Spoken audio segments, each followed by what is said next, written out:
Hi, my name is Isabel Guerrero. I founded Imago Global Grassroots, and I teach in the Kennedy School a course on scaling up. I'm Michael Walton. I also teach at the Harvard Kennedy School in the MPA in International Development, and I also work in Imago. So we're sorry not to be able to be with you today, but at least we can do this to just give you a brief sense of what we have been doing with Pratham. So Pratham asked us to come in to help them to look at their current practices in terms of human resources, how they align with the strategy that had been prepared in the previous months, and to together help them co-create a clear vision of where they wanted to take the human resource function plus the structures around human resources.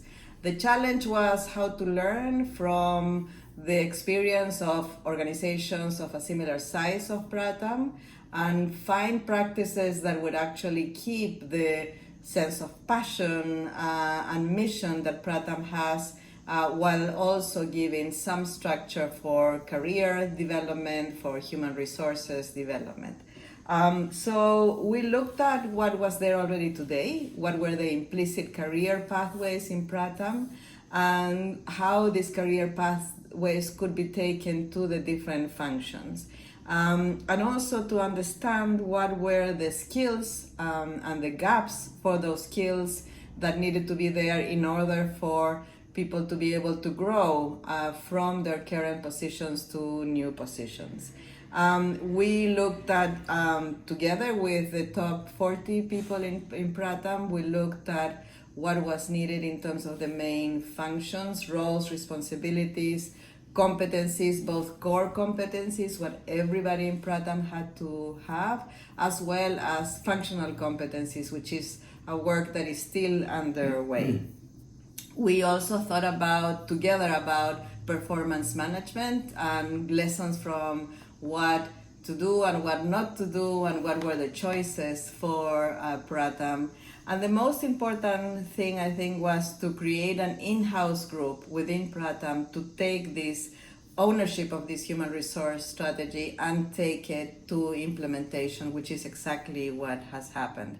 We also worked on a strategy to fill the gaps that were developed. So there were gaps in terms of recurrent gaps like, for example, English language.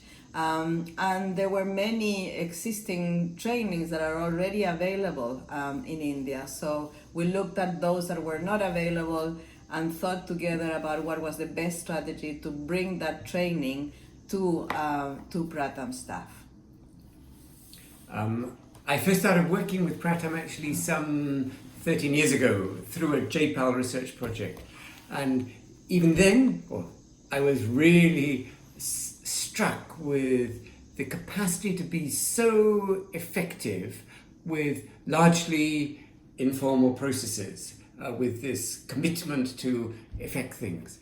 Coming back to them to work more directly on the organizational and human resource side, I found what was really interesting is first, remarkably, it is much bigger now and still had that commitment, sense of identity, and passion for work, but was in a point where it was actually searching for how to get some organizational structure and to do this, as Isabel said, in a way that could preserve their core identity, their core values, and their mission. What has been really fantastic about working both with the People's Committee of Group of 5 and the 40 top people in the kind of leadership group is to see this capacity to engage with these somewhat more formal organizational requirements, but in ways that can preserve that spirit of Pratham. The next thing that was really remarkable was how during this COVID period, which could have been a period of setback, incredibly Pratham turned this to a period not only to respond to the COVID crisis internally, still reaching out to the kids in the villages, but actually to start accelerating these human resource processes during this period such that we now feel that we can continue to work with them on these questions of leadership, competences, through to a whole range of human resource issues that we see as critical for this phase of Pratham's transition.